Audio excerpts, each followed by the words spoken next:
Take a quick call of the roll here. Make sure we have a quorum. So members present, I know there is Brian Kidney, correct? Yep, I'm here. And Eric Erfer. Present. And Mark Randall, I'm here. Do we have other members of the board present? Okay, so we do have a quorum, and others in attendance include, we have, let's see, we have Rick McConnell's on here, Larry Hovick. Who else we got on here? I need to get back on my screen. Who else there? Just shout it out if you're on there. Joe Kurtzman's here. Yep, I'm here. And who is Morris Heidi? Morris Heidi's on there. Anybody else? Okay. Well, I was looking here at my agenda, so I couldn't see faces. Very good. So we've established the quorum to do business. So we'll move on the agenda to the first item, which is approval of the minutes from the April 10th, 2020 meeting. Are there any corrections or changes to those minutes that need to be made? Is there a motion to approve? Move to approve. Is there a second?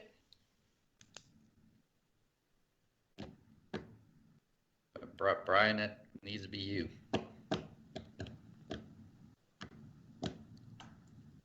Well, Brian, Okay. Yeah. Yes. Aye. okay. Second. So that all those in favor say aye. Aye. Aye. Aye. Okay. Next, Sorry, I wasn't sure why you weren't answering me. Very good. Okay, next item is a project update. So Eric, were you going to take that one? I can introduce it. We, as you know, the CID has two major functions. One is to retire the debt service, and the other is to make major capital investments to improve fan experience and the overall quality of the facility and make it relevant, maintaining all of the relevant technologies and things of that nature that are required in this kind of facility. So we have a report that will be presented by Morris Heidi that basically brings you up to date on projects completed through the end of the fiscal year, and I think touches upon one that we are going to be implementing this upcoming fiscal year. So Morris.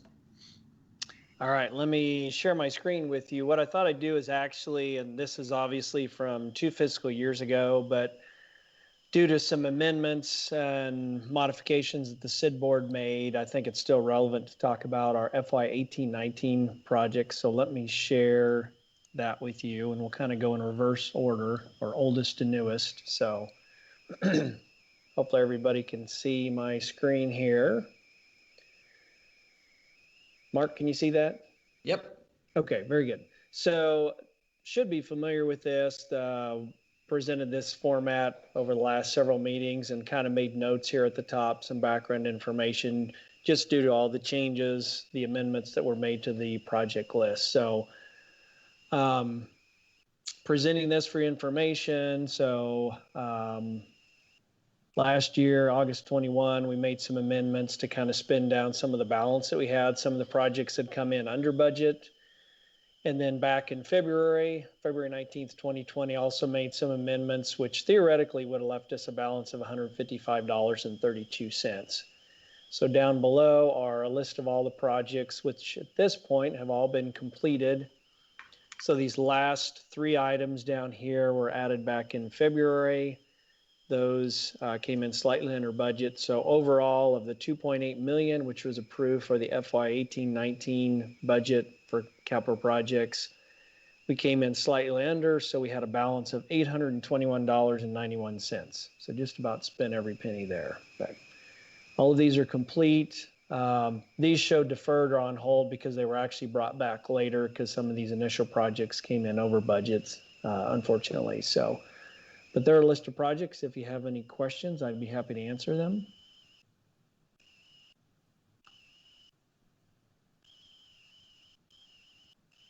All right, well, hearing none, let me jump to the FY 19-20 list of projects. So this was last fiscal year. We actually had two initial projects, the LED exterior building downlighting and the Lowe's renovation. Both of those were budgeted, if you recall, and I've got an asterisk here at our April 10th, 2020 meeting. The CID board actually approved for this emergency underfloor repair, which we, at that point, didn't have a lot of information. We estimated would be $70,000, which was approved in the budget. It came in slightly over that. So overall, with these three projects, $345,000 total, spent slightly over that, about $4,400 over that, but all three of these projects have been completed. The underfloor repair is complete, the ice plant is up and running, and everything seems to be working very well. So any questions on those projects from last fiscal year?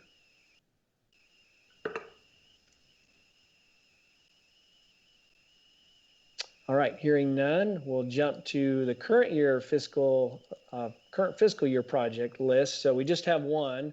If you recall as well, at the April meeting, due to the perceived COVID issues, we had a very lengthy list of projects, but it was decided at that point by the CID board to whittle those down to just one project that it was determined was very necessary to continue on with.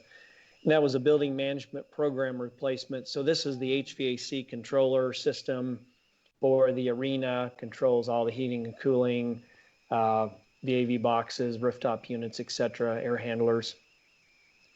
That project has an estimated budget of $75,000. I know there at least been one meeting with Siemens, who is the company who actually, it's a proprietary software program, but no movement yet as far as price or any kind of thing like that has been done at this point. So that is slated for this year, and we hope to have the project completed early this fall, I believe is the schedule. So we'll have further updates when we have a regular meeting in February. So any questions on that project? Hey, Morris, I don't really have a question. I just thought I'd give you a little bit of an update. I know Paul Frey had a dead battery. Otherwise, he would be here this morning also to give you a better update. But I know he was on a call with Siemens yesterday, and so things are looking good. It's moving forward. And yes, you're correct on the fact that we should have a better idea of everything by probably early September. Okay, very good. Thank you. Any other questions or comments on projects? Hey, Morris and Larry, this is Rick. I just have some familiarity with this area in terms of like energy efficiency improvements and financing. I know Siemens will finance some of this stuff, you know, under like a guaranteed savings contract. That may just be overcomplicating the world, but I just throw that out in terms of maybe spreading that cost, you know, down the line a little bit. But, you know, if it's worth looking into, great. If not, I understand. Yeah, good comments. We'll certainly look at every option, open to any fiscal option that we might have. So yeah, I think at this point we're just waiting for Siemens to come back and present us with what they're recommending, and then we'll kind of make a decision at that point. So okay. Well, that concludes the project update. All right. Well, thank you, Morris. The next thing on here is listed on our agenda is year-end update. I don't know who is going to do that one. Is that Eric? Is that you? Is that? Yeah, we'll kick this over to Morris again. He's going to pull up a spreadsheet that we've been working on, and essentially gone into Munis to try to pull as much as we could the year-end position for what we had projected in the CID budget and where we are at apparently today. This was done, these numbers were just done a couple of days ago, so we will need to pull this information one more time and just make absolutely sure that the figures are correct with finance. But according to our financial system, this is the position that we are in today. So Morris, could you walk us through the budget for actual 1920 and then the adopted budget as a reminder for 2021? Sure. And I would just add to what Eric said. So I pulled these numbers out of Munis. There may be, as wrap up for the end of the fiscal year, I think that's almost complete from finance, but there may be some slight changes here. I was not able to find the EATS number here, so I know that's that will be an additional amount there. I just wasn't able to find that in the Munis report that I ran. But basically, I think, so the majority of these numbers are correct. Beginning balance, of course, that rolled over from last fiscal year. Sales tax revenue, we had budgeted of 8 million. It was just slightly under that. 110,000 in interest for a total of 7.893,642 for total revenues for the fiscal year. Expenditures for accounting, 155,000. That was just right on target what we had budgeted. Same for insurance, $2,000. Legal services, 11,000. Auditing, that's kind of a standard number there, right at 5,000. And then these are our banking fees, other associated fees and services that we have. Total project payout for capital projects. Some of this was from capital outlay from prior years, but that was all rolled into, there was some carryover from the 18-19 fiscal year. As I shared with you, that 18-19 projects list, we continued to whittle away at that over 3 fiscal years in essence, or 2. But this was the total expense for capital outlay projects. So your total expenditures there, and then total revenues over under, so 6 million over as far as revenues versus expenditures. The debt service payment, as I mentioned, this number again is missing. And then we always plug in an additional debt service payment and operations costs, which includes some of these numbers up here for the budgeting, which then gives us a unrestricted fund balance, which carries over to this current fiscal year. So these are the adopted budget numbers. If you recall, the CID board voted on amending these numbers April 10th of last year. CID board adopted that. City council endorsed that budget when they voted on the city budget in June. And so those numbers are listed for you there. I won't run through those. So any questions on the budget?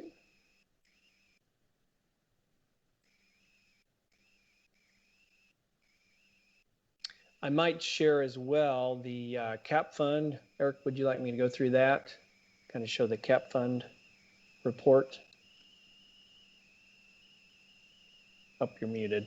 Sorry. I'll take that as sure. The difference, yes, Morris, go ahead and pull that up. The difference between the items that are applied to the 2 funds, the CAP fund is funded by revenues we receive off of ticket proceeds and a little bit of parking fees as well. Those, what we're looking at here, are generally spent for smaller, more routine fix-its, mostly like HVAC repairs, any large plumbing repairs, things of that nature. The threshold here is $5,000. Anything above $5,000, the CAP fund assumes. Anything below that, Spectra assumes. Any of the larger, more substantial projects then, be it a larger emergency repair such as the underfloor refrigerant system or any new capital project scenario, those are applied to the CID. So with that said, Morris, you want to run us through the CAP? Sure. So if you recall from the regularly scheduled February meeting of the CID board, shared with you a report that was through, I think, just the beginning of the 3rd quarter. I think we had what January was reflected in that report. So these numbers you saw previously in February, again, opening balance, June 30, 2019. So that was what was in the account, start of the fiscal year. 1st quarter revenue and expense for a difference there. 2nd quarter revenue expense. 3rd quarter, so this represents January, February, March of last fiscal year, revenue and expense. You can certainly see the beginnings of the effect of the COVID impact on the arena and operations for balance there. And then fourth quarter, I do not have the June numbers yet, so this is only through May 31st. So revenue, and that's just interest, basically, bank interest and then expense, for a balance of 23,167.66, which is the book balance. So overall, 1920 fiscal year through May 31st had a revenue of $94,285.68, and then total expense of $184,200.14. Again, for a book balance of $23,167.66. Any questions on that? I should add that we are working on finalizing some of these last payments. I think there's one outstanding cap fund expense that we'll be paying out, and then there'll also be revenue, or I'm sorry, there's one for CID. There's 4 or 5 cap fund invoices that through June 30 that we're in the middle of processing, trying to wrap up the end of the fiscal year, and then also some cap fund revenue that will be wire transferred over in the next few days. So at our next regularly scheduled meeting in February, we should have an updated year-end cap fund report for you to see.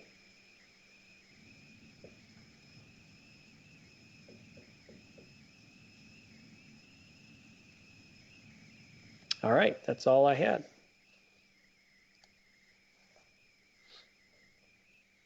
Hey, Morris, could you go back to the last, prior slide showing the fund balance for the CID, projected fund balance? Yes. Let me share.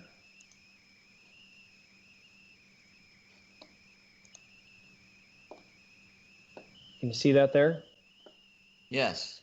I just want to take a look at what you thought, what we had the, but then like you say, you didn't have the EATs aren't shown on the projection, but yeah, go ahead. What were you going to say? Yeah, exactly. I was just going to add what you said. Yeah, this I think everything is these numbers might change slightly. I'm pretty sure these are all correct though. It's just this number here. Sometimes when things are trued up, there's this number's missing and this number might change slightly. Well, no, I'm pretty sure that service payment is correct. So, but pretty confident that there should be a number there. So that will obviously lower the balance. So if you roll up to the sales tax projection, just trying to get to where we're at there. So that's still projecting that the sort of a perhaps optimistic sales tax.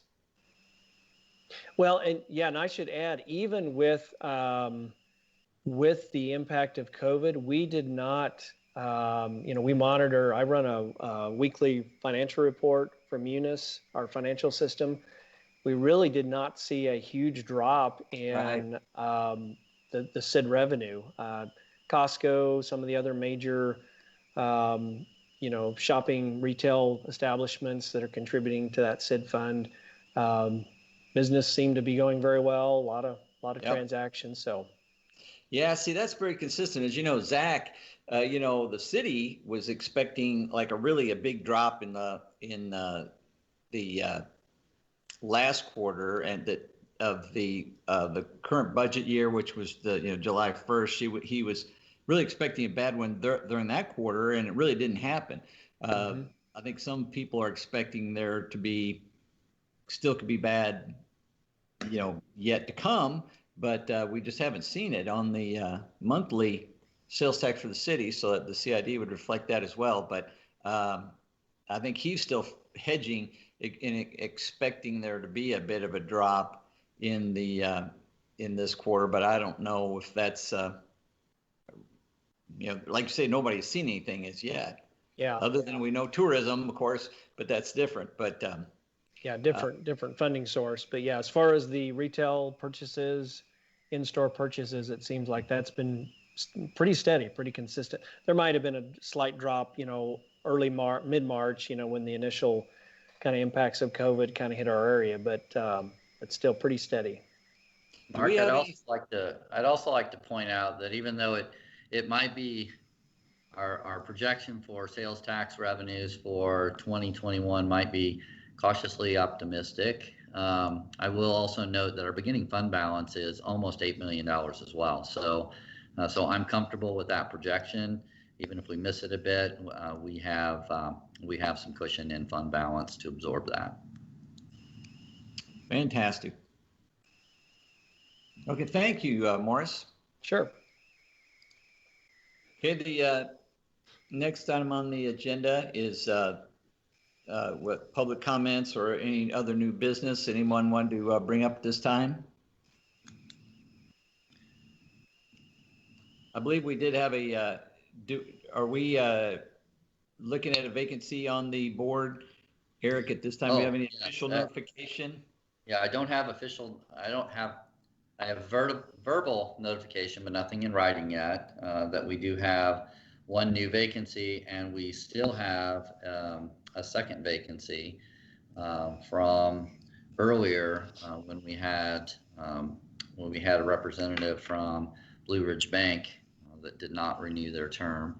So technically, we have two vacancies on the board at this point. So we should be actively seeking candidates from our business community within the CID to fill those positions.